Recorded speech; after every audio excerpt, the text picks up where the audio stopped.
Hello, good evening. Kind of sliding in by the seat of my pants. You know, when you got to use the bathroom, you got to go. So that's where I was for a little bit. And then, of course, I have to kind of set things up, so that takes a moment. But I'm so glad to be here with you guys. I am really enjoying doing some of these spreads out of Sasha Graham's 365 Tarot Spreads. It is a really good book if you're looking for inspiration or ideas to, you know, kind of keep things interesting, because there's so many ways that you can use tarot. It's just not limited to just one thing. So I think that's pretty cool. So just bear with me while I still kind of get a little situated here. And I'm going to pull up my Go Live here so that as you guys hop on, I can interact with you. So let's see here.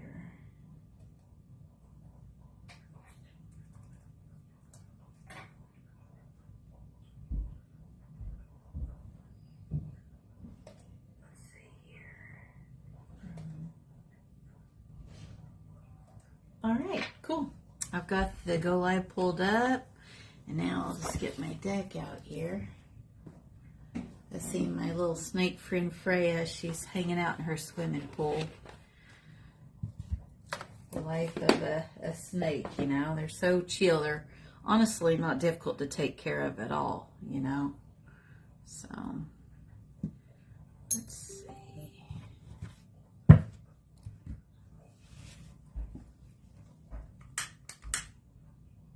You guys know me, I gotta have a little bit of incense, you know. Again, you guys always see me lighting this. I love this stuff. I get it on Amazon. It's my favorite, but there's so many different ones you can use, you know.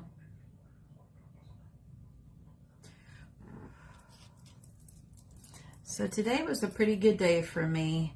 I wish I could have had more time off from work, but unfortunately, even if you request a certain schedule, the needs of the floor come first. So, like for this week, I'm working tomorrow.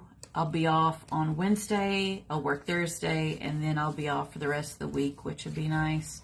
I can't remember what I'm working next week. I have to take things week by week, you know.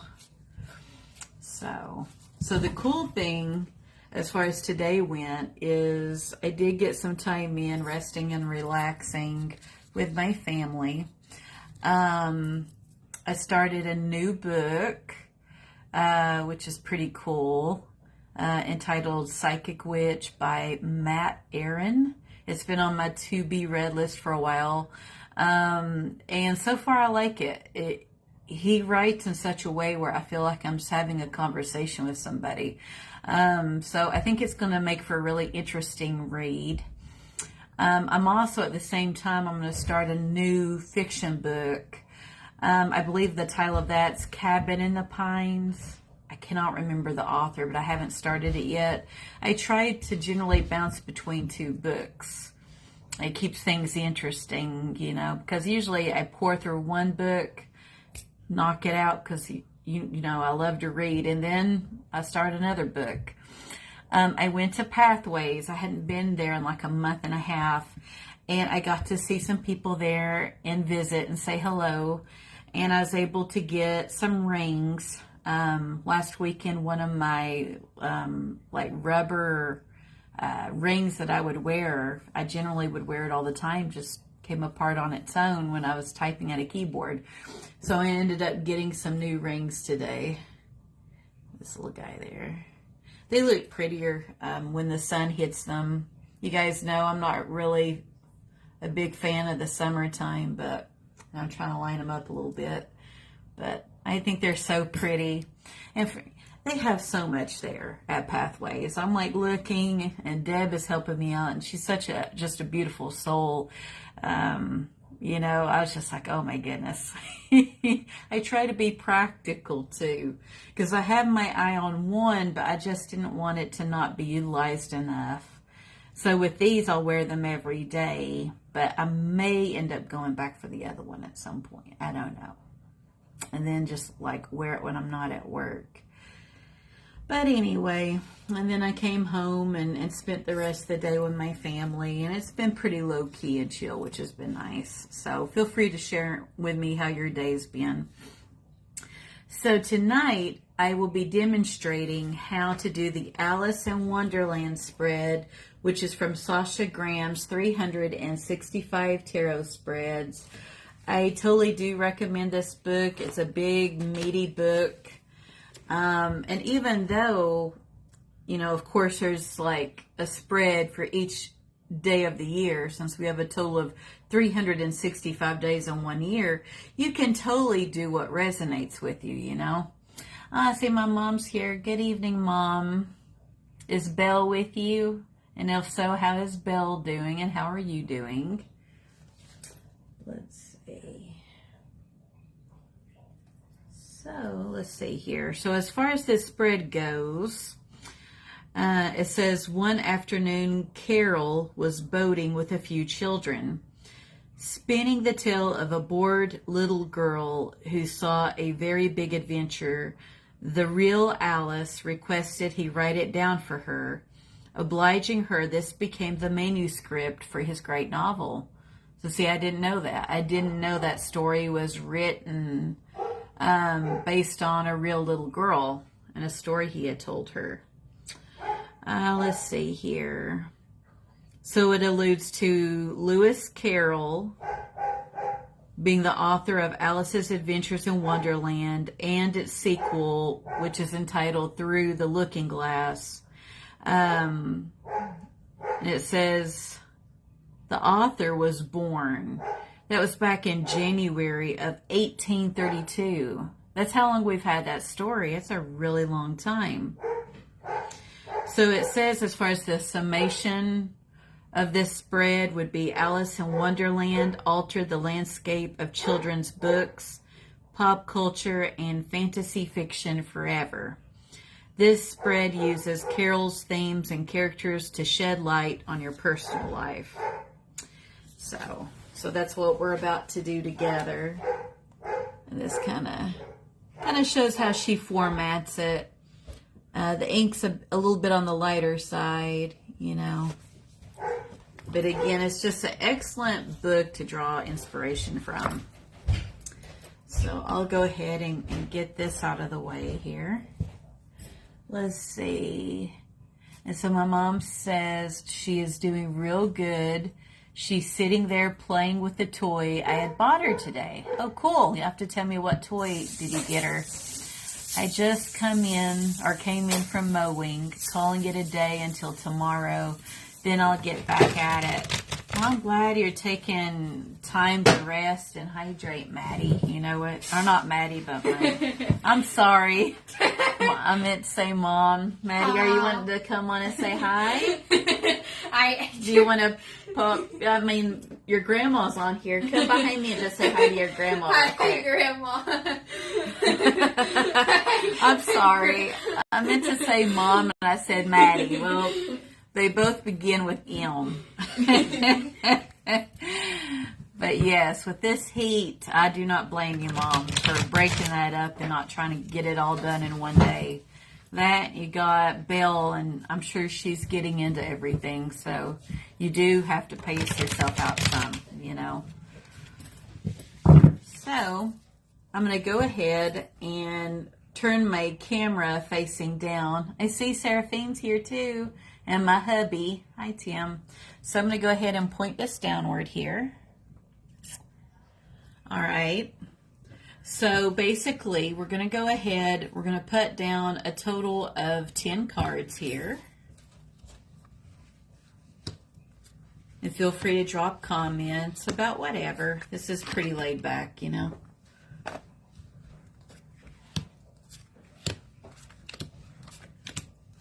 So really, when you think about it, this is a pretty big monster of a spread, you know it?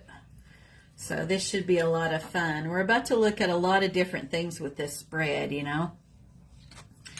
So once you go ahead and you lay your cards out, which this is our top row, which I'll kind of keep an eye on my camera to see what you guys are seeing here. And then we have the two in the middle. I'm just kind of keeping it the way that Sasha Graham has it in her book.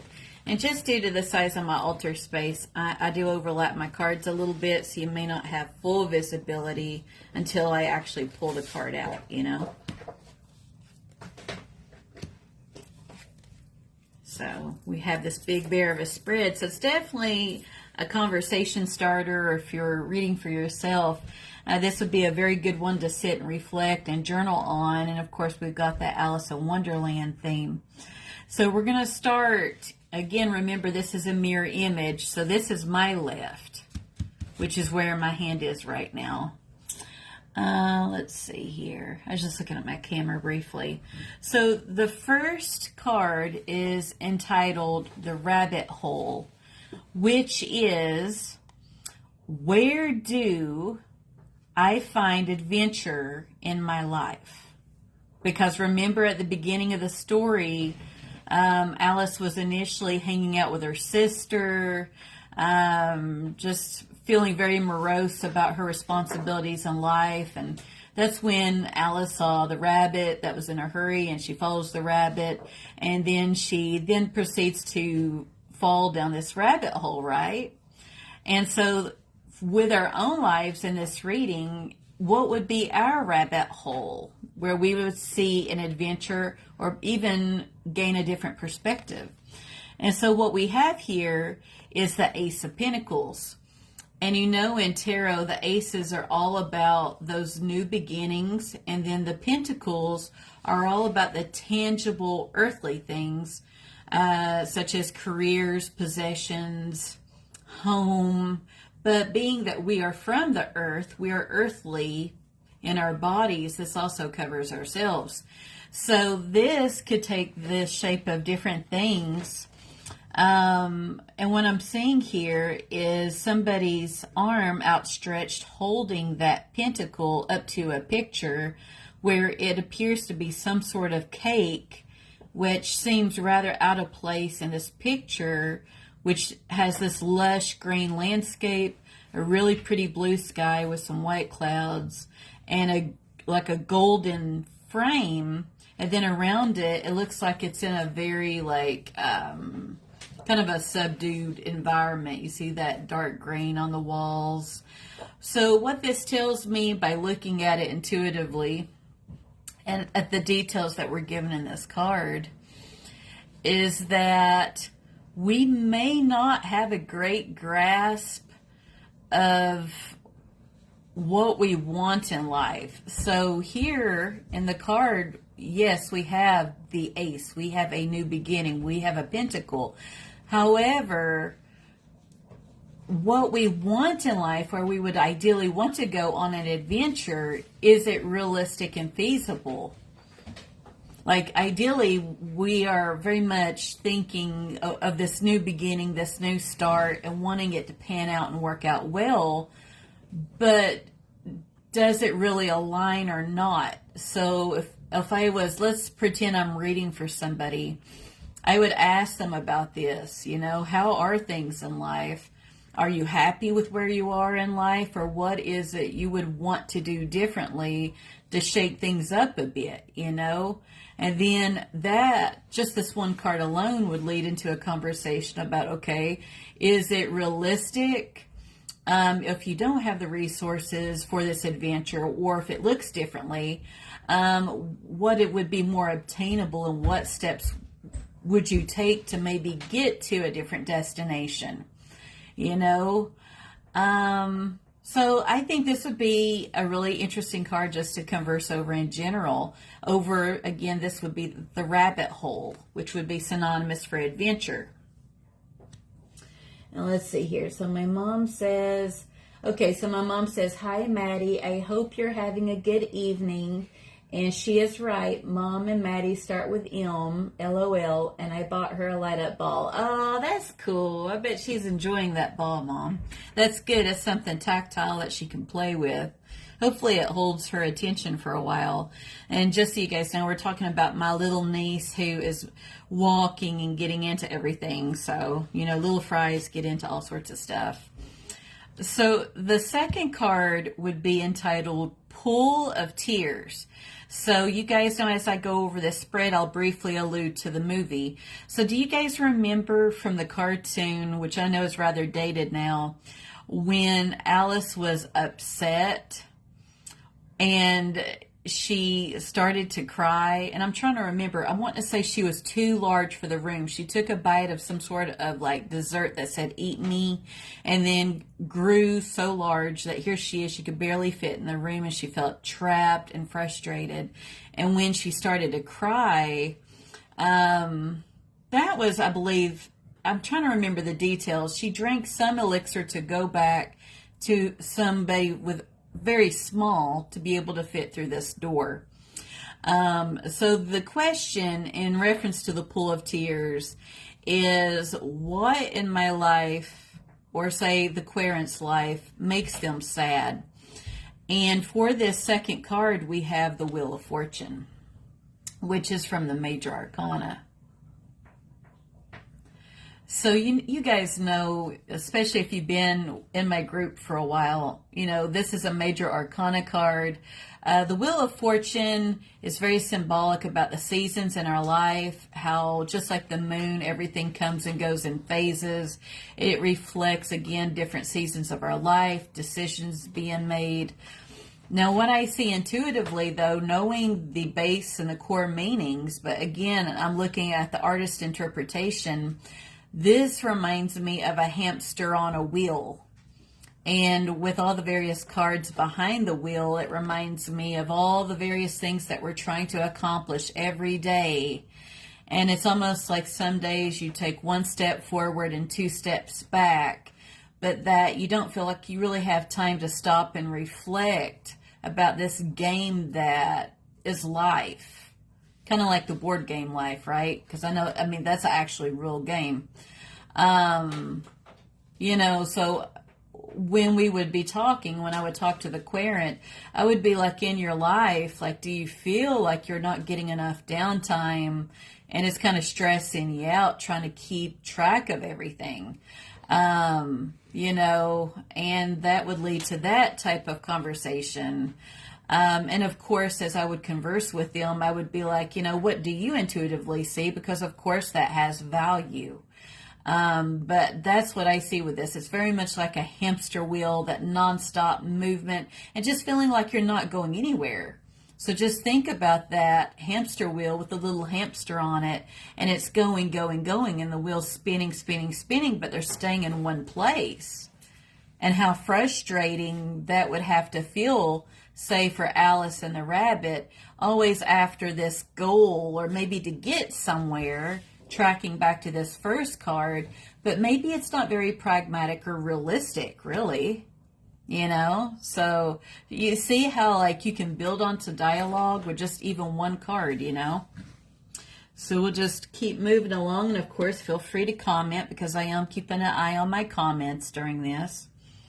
The third card here is entitled White Rabbit, which is asking Source, whatever your faith is, or even if you're atheist, you could be spiritual and do tarot. You know, it's whatever this looks like in your life, right?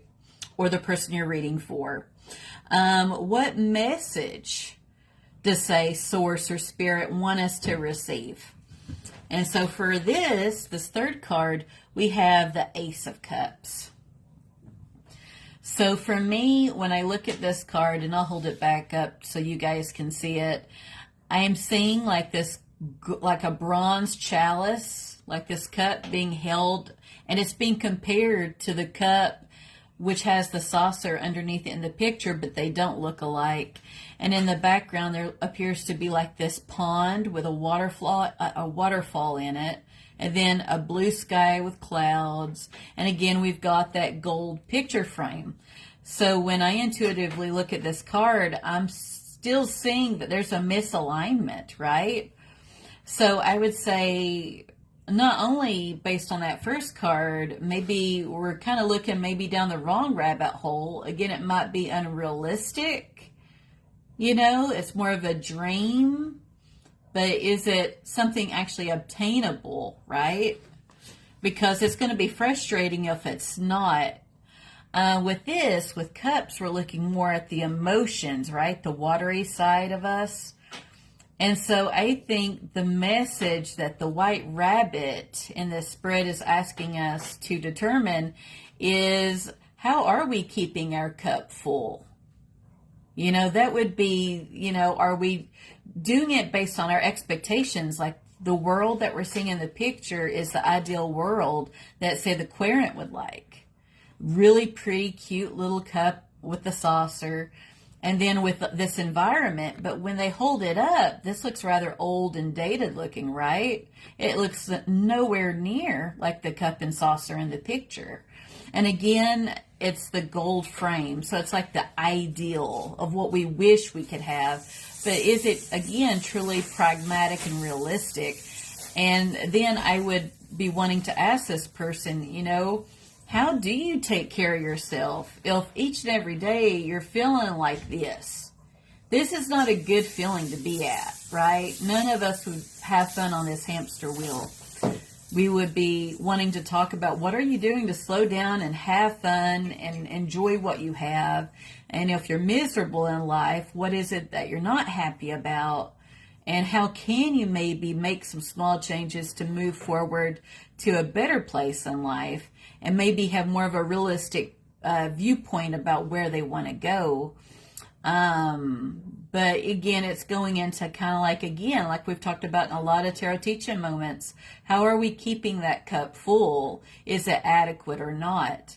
And are we starting each day half empty and not really being able to take care of everybody and everything because we have a very finite, or another way of saying it would be limited energy to give to other people and our job and to the house that we live in, to where not everything's going to get done every day. And that's okay, right?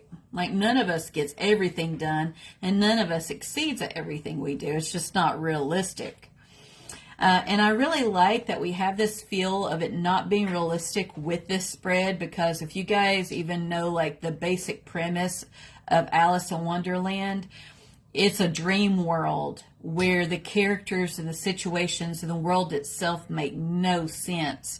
So I like that with this spread, we are questioning reality and perception and what truly is real and what is basically a figment of our imagination or mind.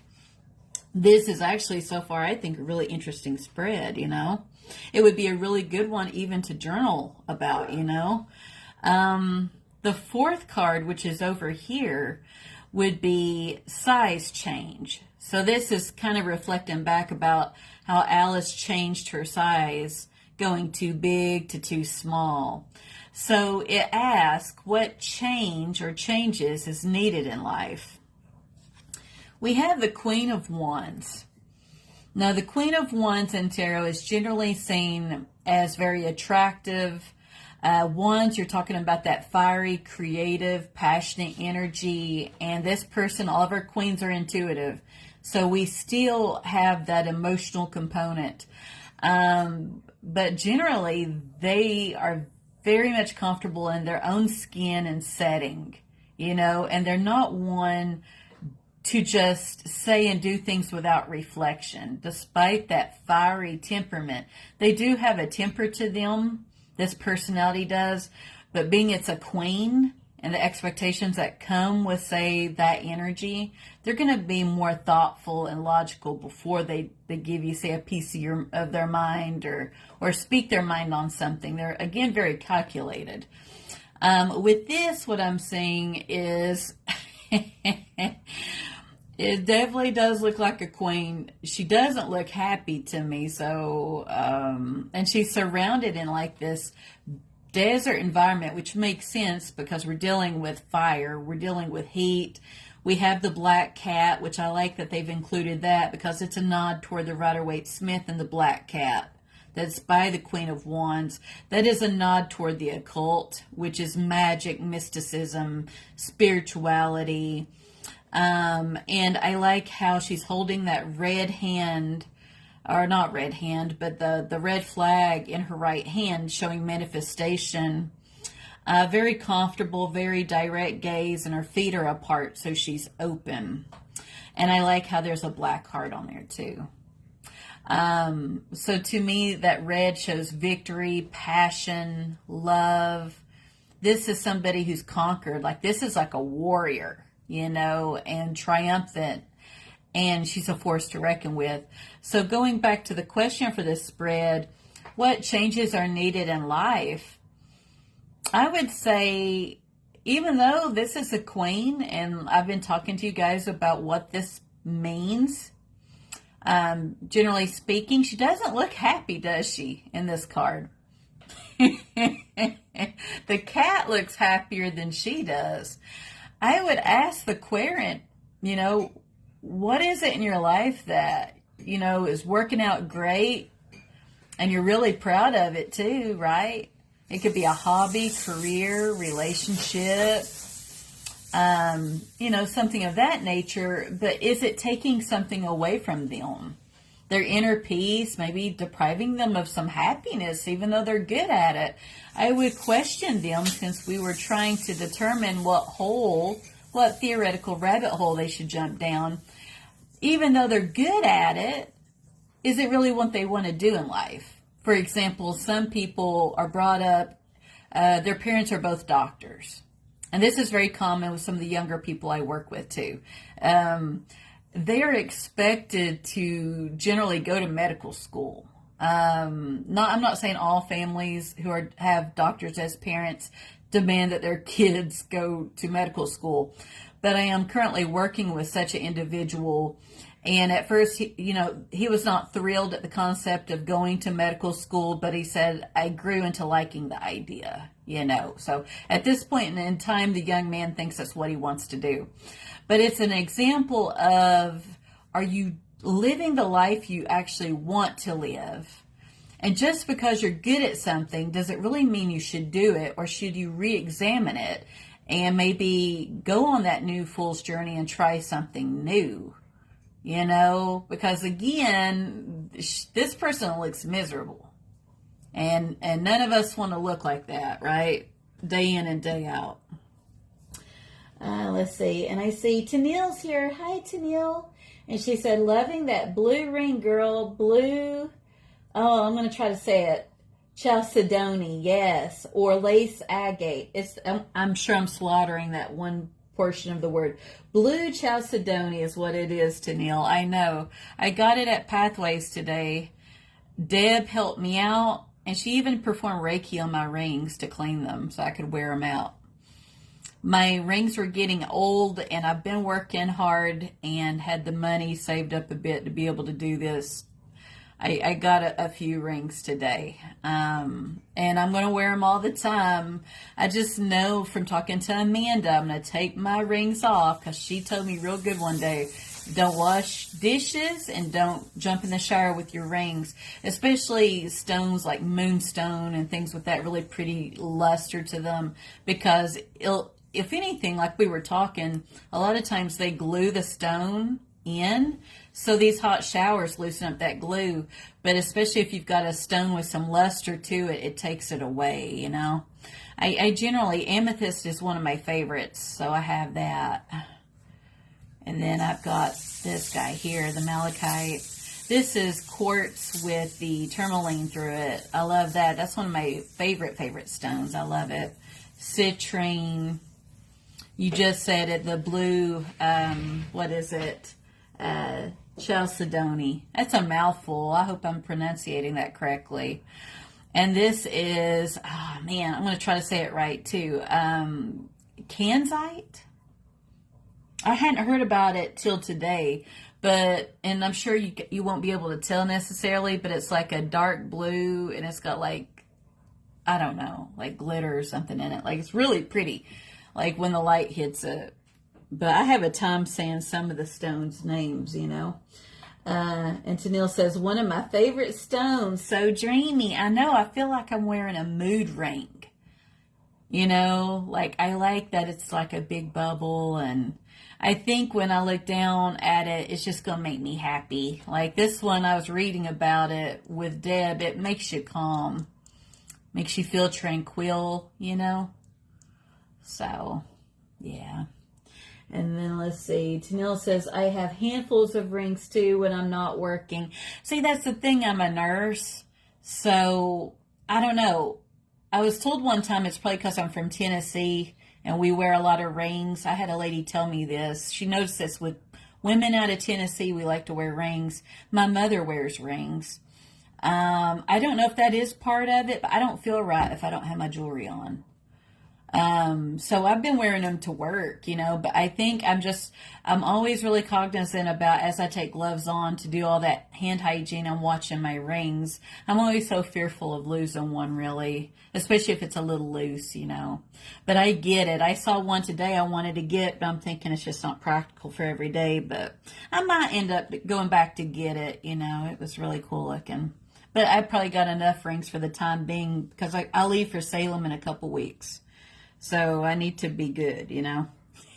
Not that I'm stressed out about it, but you know what I'm saying? I need to be good because of that trip coming up. So let's see here. And then Tennille says, I literally bend mine up if I wear them on the mail route. Oh, no, not cool. Or damage the stones. Oh, that's such a bummer. I'm sorry to hear that. It's like you want to wear them to get use out of them, right? But then it's like you're trying to work too. I get it. It's a struggle. So the fifth card in this spread is called Games Afoot. What are the new rules that the querent needs to know in regard to this spread? And we have the Three of Cups. And I really like that we have this card for this question because, you know, to like any new job or if you move somewhere new, you're having to learn the people and their customs because the community that you move into and become a part of, they do have their rules and even a lot of unwritten customs and rules. And to be able to do well there and to form these relationships, you have to learn it and be respectful of it, even if you don't agree with it. I like that we have this card in the spread because to me, this reflects community and building those relationships, which to me makes sense given what the cards we have so far seem very daunting and frustrating. So unless, again, the querent chose to try to deal with these issues by themselves, I would encourage them to build their community and even assess who their current community is in the form of family and friends and ask if they have somebody that they can bounce ideas off of and like gain their insight as to if it really sounds like it's a good idea or not, and to be that foundation for them in this storm. Like one good person, ideally, bare minimum would be ideal. And because we were worried with that third card about, okay, how is the querent keeping their cup full, their community would help keep, say, the querent's cup full, and in return for that energy exchange, she, we'll say it's a she, would keep their cups full. And love is what life's all about, right? It's about your family and friends and the relationships that we currently have. And one day we'll die. All of us will at some point. But it's all about the community that you leave behind. This material stuff doesn't last. So I really like that we got that card for this. Let's see. And then for the sixth card, we have the Cheshire Cat, which would ask, which this is a different question. It's asking about who or what would be considered a spirit guide. So for this card, we have the Nine of Wands. So when I get this in regard to spirit, we're talking about our faith, and you know, I don't have an issue with any of it. As long as it doesn't hurt other people or that person, it all has value. It's all beautiful. We're all trying to figure out the higher power of the universe, and different religions have different viewpoints and takes on this, which is ultimately generally called source, but it goes by many names.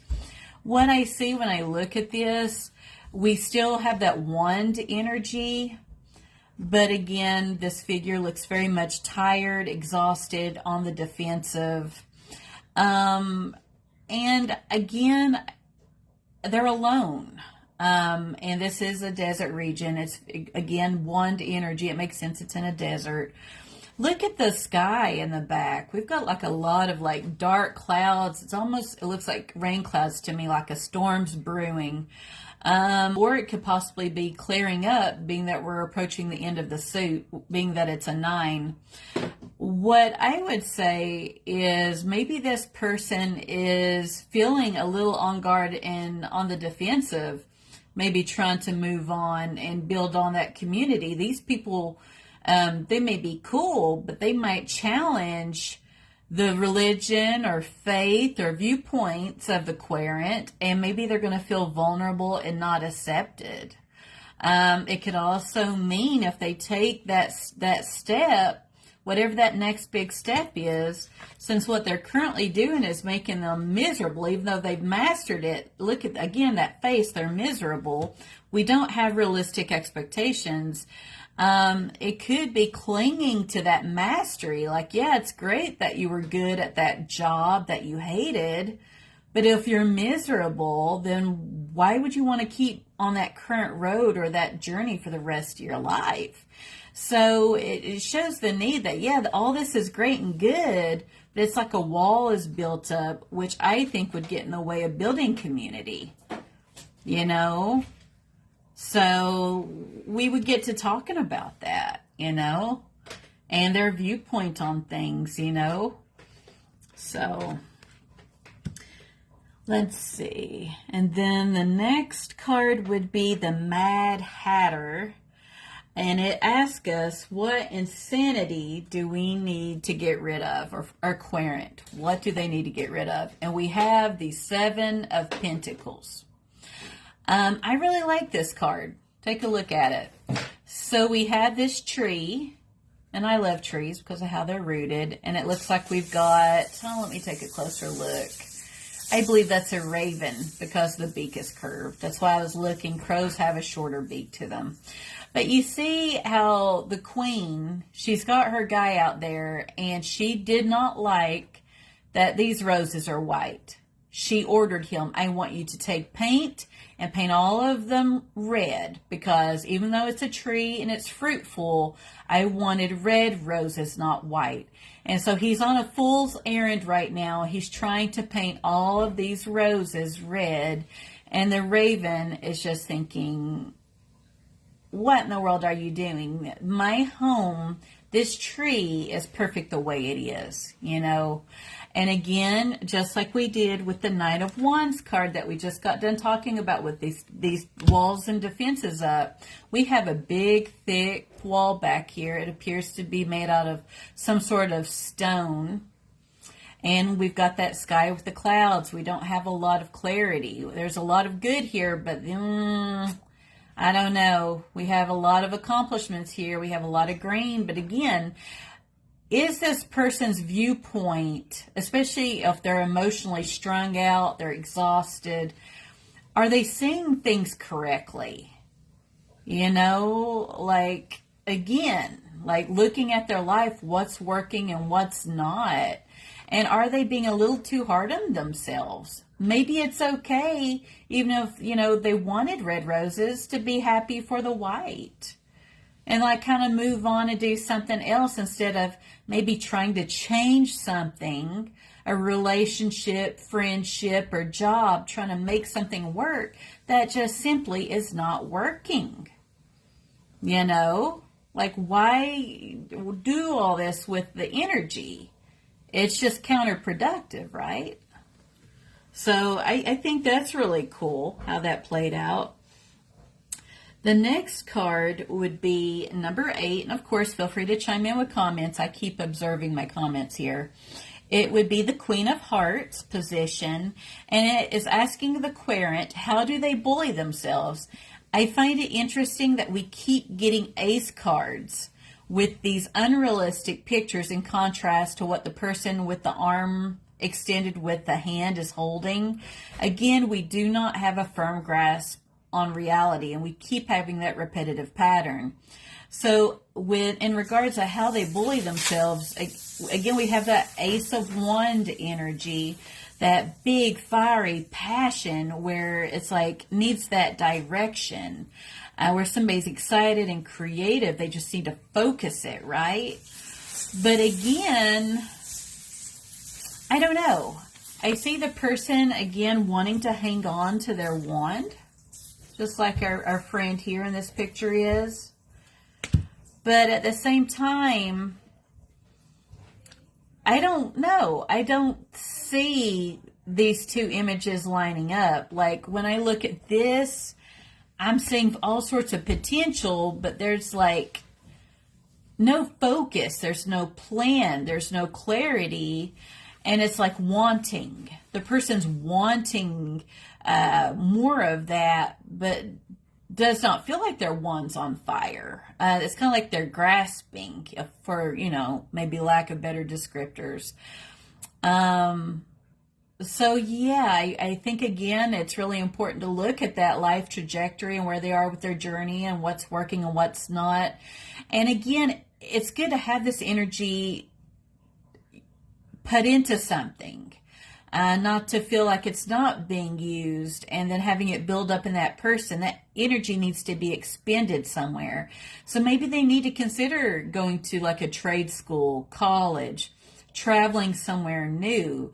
For me, when I look at this card, I get the feeling that they're bored. Again, they're not happy with where they are in life. And they have all these ideals and passion, but again, they need to take it into a new direction. The ninth card would be in regard to the sister. Alice had a sister in this story.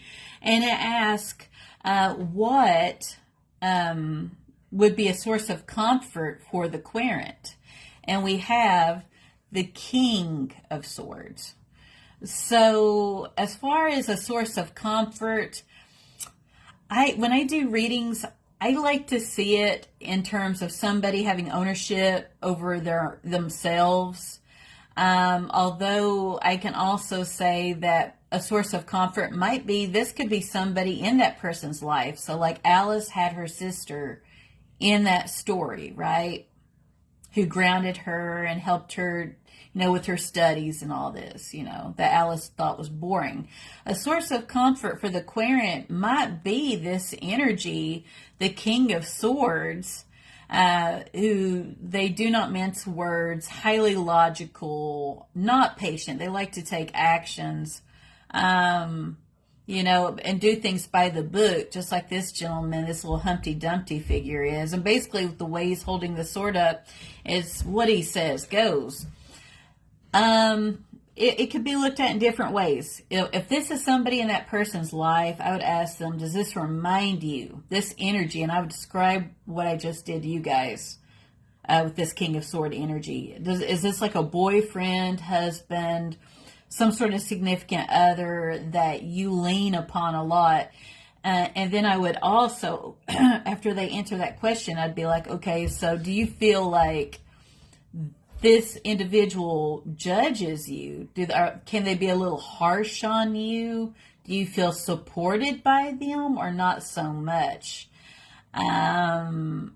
Or this could be what they do to themselves. If there's no such figure in their life, if they don't really have much of a support system.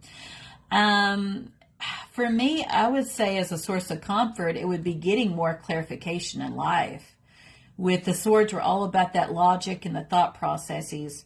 So I would basically, converse with the querent saying, I think that you need to really do a lot of soul searching and thinking about your current trajectory in life. and do, after you get some data and reflect intuitively, because they both have value, then determine how to move forward. And then you'll be able to, like, without a doubt, 100% or at least like 95% say, this is where I want to go in life. So you see how it could go either way.